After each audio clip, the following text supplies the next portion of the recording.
Hechos capítulo 5, verso 12. Vamos a leer algunos versículos, 12 en adelante. Y dice así la maravillosa palabra del Señor. Los apóstoles hacían muchas señales milagrosas y maravillas entre la gente. Y todos los creyentes se reunían con frecuencia en el templo, en el área conocida como el Pórtico de Salomón. Pero nadie más se atrevía a unirse a ellos, aunque toda la gente los tenía en alta estima. Sin embargo, cada vez más personas, multitudes de hombres y mujeres, creían y se acercaban al Señor. Como resultado del trabajo de los apóstoles, la gente sacaba a los enfermos a las calles en camas y camillas para que la sombra de Pedro cayera sobre algunos de ellos cuando él pasaba. Multitudes llegaban desde las aldeas que rodeaban a Jerusalén y llevaban a sus enfermos y a los que estaban poseídos por espíritus malignos, y todos eran sanados.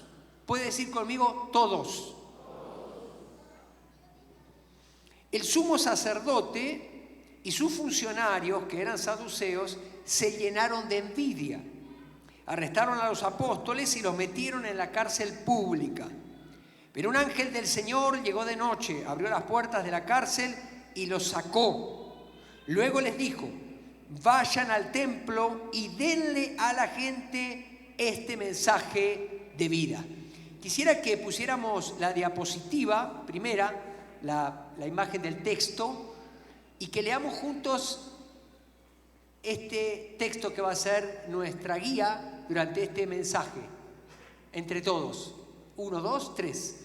Pero un ángel del Señor llegó de noche, abrió las puertas de la cárcel y los sacó. Luego les dijo: vayan al templo y denle a la gente este mensaje de vida. Este mensaje se llama Abriendo Puertas de Libertad. Hechos de los Apóstoles, o Hechos, como es conocido este libro, es el único libro histórico que se sigue escribiendo. Una oportunidad me tocó predicar a mí un mensaje de esta naturaleza. Luego también me secundó José Juan, me acuerdo muy bien, escribiendo Hechos volumen 2.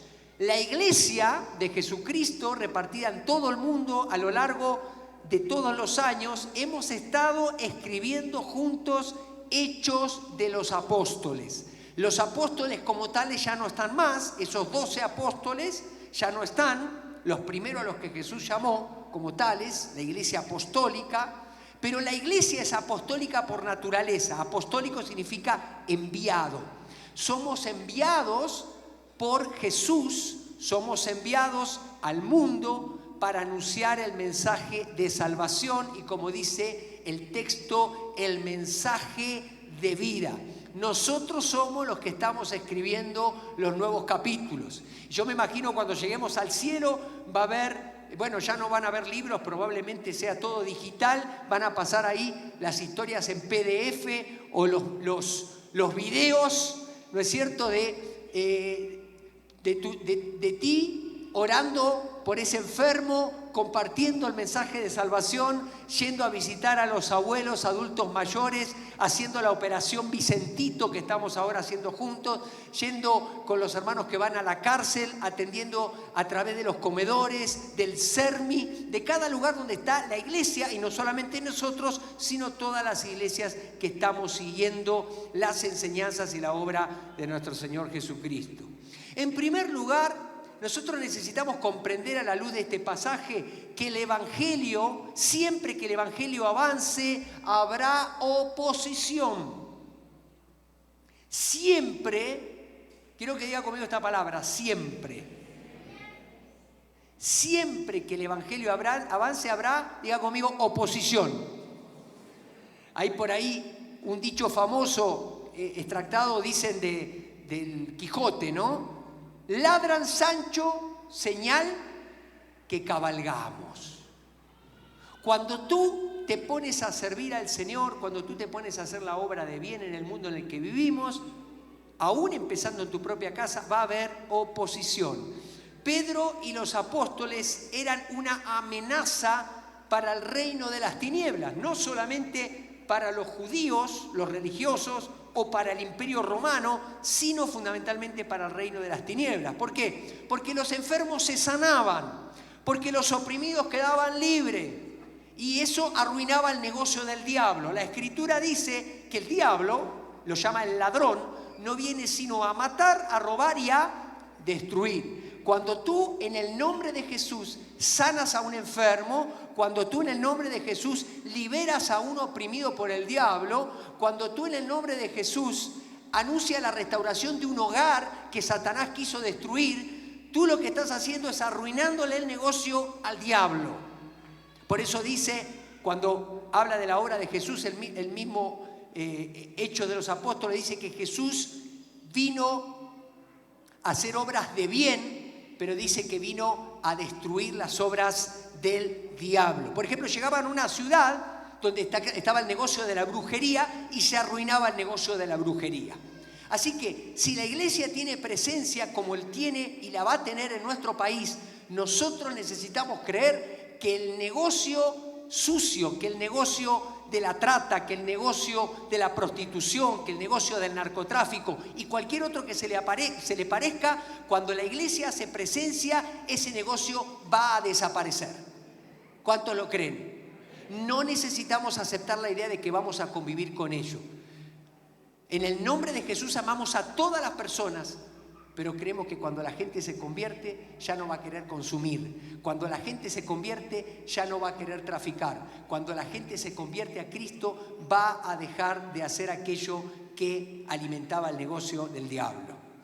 Siempre que tu vida, mi vida, sea una amenaza para el reino de las tinieblas, habrá oposición.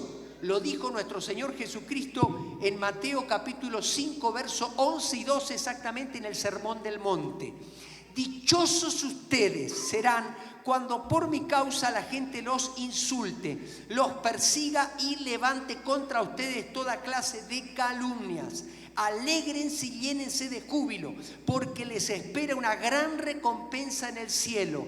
Así también persiguieron a los profetas que los precedieron a ustedes. Cada vez que tú sufras persecución, burla, lo que sea por causa del nombre de Jesucristo, por hacer bien en el nombre de Jesucristo, tú te deberías de considerar dichoso. Diga conmigo, dichoso, feliz. Es decir, orgulloso de poder representar el nombre del Señor. Hace un tiempo estábamos en un chat de varios pastores y líderes de la República de México y pusieron por ahí, por favor, tenemos que orar por el dirigente del movimiento católico, que es par de nosotros, el movimiento evangélico, en relación a todo lo que tiene que ver con la vida, con la familia y la libertad, que son los valores que nosotros como cristianos en todo el país pregonamos, e incluso ahora vamos, por ejemplo, a la Cámara de Diputados y desde ahí vamos a levantar estos valores.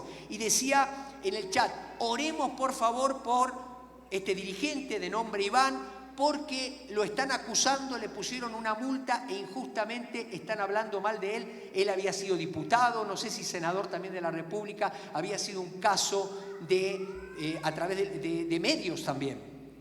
Y entonces yo me atreví a poner abajo otro mensajito y le dije, yo pensaría más bien que oremos por nosotros porque nadie está hablando de nosotros.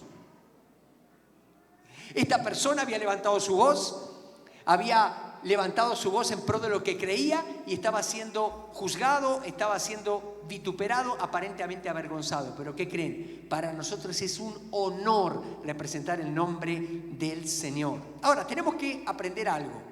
Nuestra lucha, mis queridos, nuestra lucha, dice la Escritura muy claramente, no es contra sangre y carne, no es contra las personas. Los cristianos no somos llamados a pelearnos con las personas. Nuestra lucha es de naturaleza espiritual, es con el demonio, es con los demonios. Por eso la lucha tiene que empezar en la oración. Así que la lucha no es con tu cónyuge, La lucha no es con tus hijos, la lucha no es contra el empleado, la lucha no es contra el patrón. Eso es lo que nos ha querido hacer creer el diablo y por eso existen las luchas de clase. Por eso el patrón contra el empleado, ahora resulta que la mujer contra el varón y luego todo tipo de luchas que ustedes saben que el enemigo lamentablemente ha capitalizado para enfrentarnos entre nosotros. ¿Pero qué creen? Decía la canción que cantaron hace un ratito los muchachos, que se la sacaron de abajo de la manga, ¿no? Venció. En la cruz del Calvario, yo tengo una noticia que darles, hace más de 2000 años, Jesucristo venció para siempre,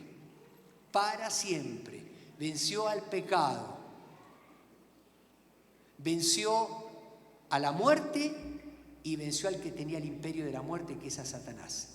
Y eso es para siempre y es total, y en base a esa victoria nosotros vivimos. Ese es el día D de nuestra vida, el día que Jesucristo venció en la cruz.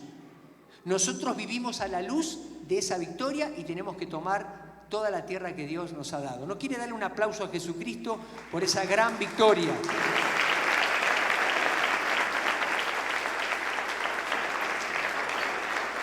Otra vez, el demonio no es el vecino, no es el compañero de trabajo, no es la suegra tampoco. Acá tengo a mi suegra, que es una bendición. Después me reclama porque hace mucho que no la menciono. Entonces, por la duda, la menciono cada tanto, ¿no? En segundo lugar, Dios proveerá diversos recursos para librarnos. ¿Cuántos han visto que Dios, en este caso fue a través de un ángel? Fue un ángel, abrió las puertas de la cárcel y le dijo, muchachos, salgan de la cárcel. ¿Cuántos han experimentado alguna liberación, algún recurso extraordinario, sobrenatural que ustedes dijeron fue un ángel de Dios? ¿Cuántas veces nos pasó que te paraste en la carretera al medio de la noche y apareció alguien de la nada y te ayudó a cambiar una llanta, algo, y después se fue y no tenía ni idea ni de dónde vino ni de dónde fue? Bueno, a veces hemos tenido algún tipo de necesidad económica y viene alguien que ni conocemos, que pensamos, o incluso que nos debía algo y nos habla y dice, quiero pagarte. Y tú decías, bueno, es una manifestación, es un recurso extraordinario de parte de Dios. La oposición para Dios no es un problema, porque Dios ve la oposición como una oportunidad para manifestar su gloria. Y Dios es creativo. Y cuando Él lo hace, Él hace que eso sea transformado en algo benéfico. Por ejemplo, si ustedes leen Hechos de los Apóstoles, también en los capítulos que siguen, capítulo 7, se va a dar cuenta que aún la persecución de Esteban, el primer mártir de la iglesia cristiana, sirvió para que los apóstoles pusieran en vigor el mandato que Jesús les había dado. Vayan a Jerusalén, pero también vayan a Samaria, pero también vayan a Judea y vayan hasta lo último de la tierra. La única forma en que ellos pudieron entender esto no fue sino a través de una persecución. Dios se vale de diferentes medios. Abrió el Mar Rojo delante de los egipcios. Manifestó que no se le chamusque un pelo a los amigos de David en el horno de fuego. Medios naturales. La ramera Rahab y los espías cuando subieron el muro de Jericó, la pedrada certera de David y Goliat. Dios puede usar lo que Él quiera, incluso una combinación de ambos. Pero quiero que tengan esto en mente.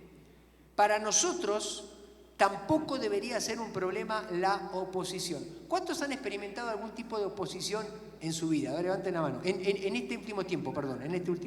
Levanten la mano. No la baje. Quiero hacer una oración por nosotros. Levántela. Quiero que usted crea esto. Escúcheme, no la baje. Oposición de la que sea.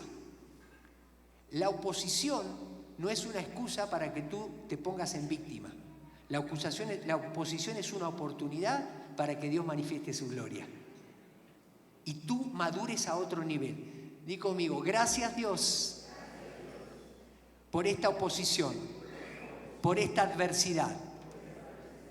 Sé que tú la permitiste y la vas a transformar para algo bueno, para algo mejor. Lo recibo en el nombre de Jesús. Amén. ¿Cuántos tuvieron alguna experiencia que tenías un dolor por no sé qué, fuiste al médico, te hicieron los estudios y resulta que salió algo que nada que ver por lo que te dolía? Y eso te salvó la vida. Ay, tengo un problema así, me tengo que hacer estos estudios, cuestan mucho dinero. Resulta que hiciste el estudio y eso te salvó porque tenías a punto una peritonitis que te podía costar la muerte. Claro, no te iba a costar a ti, te iba a costar a los demás, el servicio fúnebre.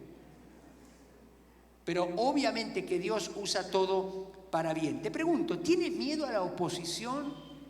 ¿Esperas realmente la oposición? ¿Confías realmente que Dios tiene diversos recursos para liberarte en medio de la oposición? Y cuando hablo de oposición me refiero a cualquier tipo de adversidad. En tercer lugar, el propósito de nuestra libertad es anunciar el mensaje de vida y de libertad. El propósito de nuestra libertad es anunciar el mensaje de vida. Decía el texto que acabamos de leer. Vayan, le dijo, preséntense en el templo y comuniquen al pueblo todo este mensaje de vida. Y me vino a la mente aquella vez que también fueron liberados en Filipo los apóstoles, y cuando salieron, no salieron corriendo, sino que le predicaron al carcelero de Filipo. Porque siempre que Dios nos abre puertas de libertad es para anunciar vida a los demás. Miren, el pueblo escogido de Dios, el pueblo israelita, justamente por haber olvidado su propósito de anunciar la buena noticia a todas las naciones de la tierra. En ese momento la buena noticia tenía que ver con el advenimiento de un Mesías, porque todavía no había venido, pero finalmente era la noticia de que Dios quería salvar a todas las naciones. Por haberse olvidado de eso, por haber perdido su propósito, su vocación y su llamamiento, cayeron en esclavitud. Por eso llegaron a Egipto, porque se miraron el ombligo. Y así pasa con nosotros. Cuando nosotros vivimos como cristianos en esta vida, que hay adversidad, porque en el mundo tendremos aflicción, pero empezamos nosotros a mirarnos el ombligo, a ver cómo podemos ser más prósperos y nos olvidamos de Dios, cómo podemos tener una mejor familia y nos olvidamos de Dios, cómo, etcétera, etcétera. Nos olvidamos de que esa es la añadidura, como lo mencionaba recién la pastora a la hora de ofrendar. ¿Qué creen? Al rato, aquello que perseguimos no lo alcanzamos y muchas veces hasta se nos vuelve en contra. Por eso muchos papás hoy en día preferirían cambiar todo lo que han conseguido económicamente por el cariño de su esposa y el respeto de sus hijos. Por eso muchos de nosotros nos lamentamos por no haber tomado las decisiones correctas en un momento de nuestra vida. Pero ¿qué creen? Dios es Dios de oportunidad. Y Dios te dice, abro la puerta para que tú salgas de ese sistema de esclavitud. Mira, la esclavitud es tan fuerte, es tan impresionante, que la esclavitud, cuando los judíos, cuando los israelitas salieron de Egipto, dijeron, ya somos libres, cruzamos al Mar Rojo. ¿Y qué creen? Por no haber cambiado su mentalidad, se la pasaron 40 años en el desierto.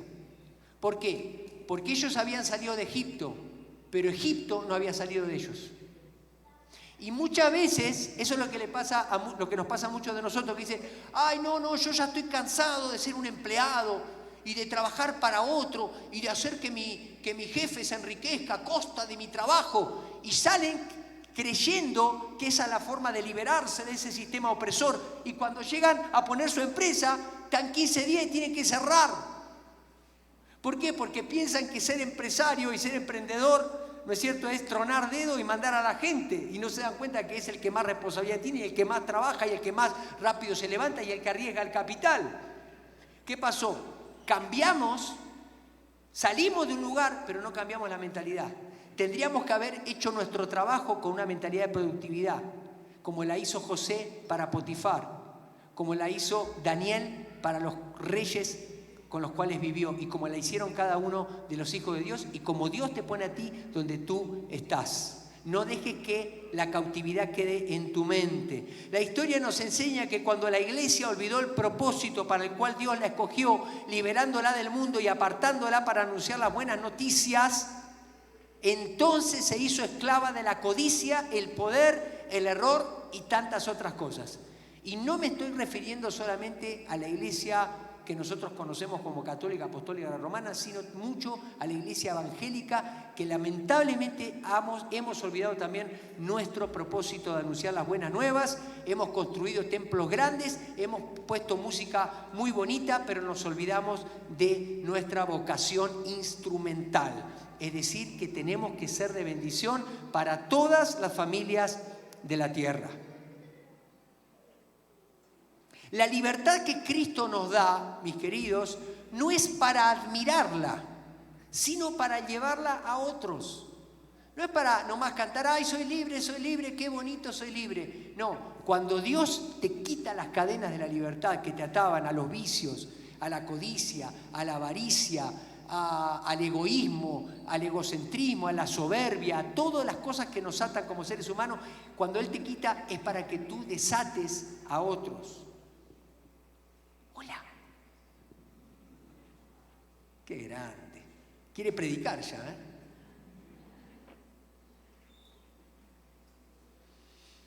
Es en medio de la gente que sufre que debemos anunciar este mensaje. ¿Y qué creen? Todos sufren. Todo el que no tiene a Cristo sufre. Algunos lo disfrazan más, algunos lo disfrazan menos, pero todos sin Cristo sufrimos porque la vida plena la encontramos en Él. Tú has sido llamado a abrir puertas de libertad. Ahora, quiero terminar con esto. Los hijos de Dios no solo anunciamos un mensaje de vida, sino más bien impartimos la vida de Jesucristo. Es decir, que nosotros podemos decir cosas muy bonitas, pero si no se nos ve a Cristo en nuestra vida, no se nos cree. Y yo me acordaba de una ilustración, alguna vez la escuché, estaba en Jardines de Durango, en uno de los paseos, en uno de los camellones, y estaba con mis hijos que andaban en bicicleta, les estaba enseñando a andar en bicicleta por ahí por el Boulevard de las Rosas, y me siento en una banca y se acerca una persona con los folletitos que usted conoce y con el discurso de que si yo sabía lo que me iba a pasar después de morirme. Y entonces la escuché con atención, con respeto, y me dio todo su discurso para que yo me cambiara de religión, porque lamentablemente las personas no están anunciando un mensaje de vida, sino en este caso están haciendo un proselitismo para que tú te hagas afecto a una determinada religión. Y esto no es una crítica a ese grupo, porque nosotros también muchas veces nos comportamos así, lamentablemente, como cristianos evangélicos. Pero después de haberlo escuchado con mucho respeto todo, siento que el Espíritu Santo me dice, hazle una pregunta. Y luego de que él me quería convencer por todos los medios que yo abrace la doctrina que él me estaba vendiendo, le dije, ¿usted tiene hijos? Sí, me dijo, tengo 7. Era un hombre ya grande. O sea, no era como yo, ¿no? No, más o menos era como yo. Tendría hijos de 20, entre 20 y 30. Y le digo, sí, me dice, algunos de estos están solteros, estos están casados, 7. ¿Y cuántos de ellos abrazaron la fe que usted profesa? Ninguno.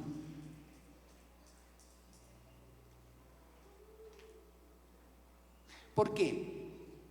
Porque la vida, el mensaje de vida, es un mensaje que contagia, no es un mensaje que tienes que vender. Cuando Cristo está en ti y Él te da el carácter para enfrentar la oposición, tus hijos lo ven y entonces, no tengo otra palabra para decirlo, no sé si es una mala palabra, pero maman, o sea, como que toman, ¿no es cierto?, de la teta de la mamá, toman, ¿no es cierto?, eso de manera natural. Tú no tienes que darle una clase de valores a tus hijos si ellos te ven que eres una persona amable, una persona que no miente, eres una persona que eres justa con los demás. Es decir, se transmite, se imparte. Necesitamos pasar del evangelio del aula, donde pensamos que adoctrinar es dar buenas enseñanzas solamente, que no está mal, y pasar al evangelio de la vida, donde nosotros transmitimos, impartimos la vida de Jesús. Y eso es a lo que Dios nos está llamando como iglesia. Si me ayudan los músicos pasando, por favor. Yo quiero preguntarte, ¿has recibido la libertad en Cristo Jesús? Porque esto es lo primero que tú tienes a la mano hoy. Y quiero decirte esto, mira, no es muy difícil. El sistema que el mundo nos ofrece, el sistema que le llamamos religión, es un sistema donde nosotros elaboramos reglas para tratar de que Dios nos acepte. Quiero ser bueno, quiero ser mejor, quiero comportarme bien, quiero cumplir los 10 mandamientos. Por eso ahora que vamos a tener bautismos en unas semanas, algunos de ustedes están dudando si se bautizan o no se bautizan. El otro día le pregunté a una persona y me dijo, no estoy listo, pastor. Y yo le respondí, nunca vas a estar listo. Porque justamente lo único que necesitas para bautizarte es saber que no estás listo. Porque es un evangelio de gracia. Es un evangelio para los que estamos tronados. Mi abuelo decía, es que el evangelio es para los fusilados. Y él se arrogaba de que él tenía una buena relación con Dios porque era una buena persona.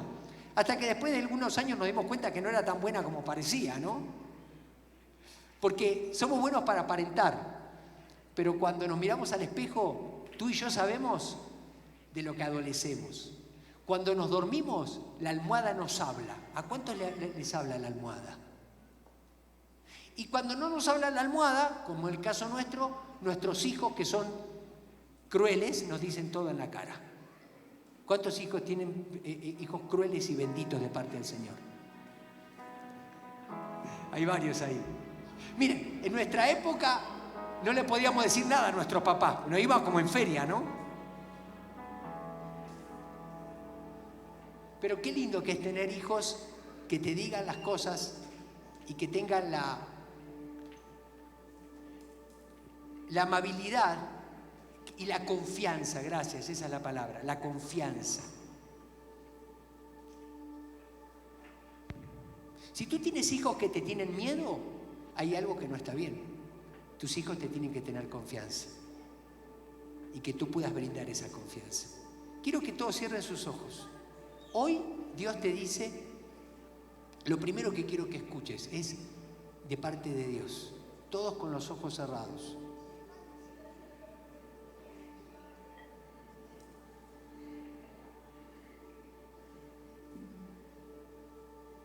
Así, así.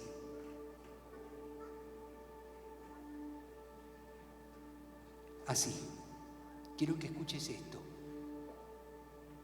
Jesús te ama.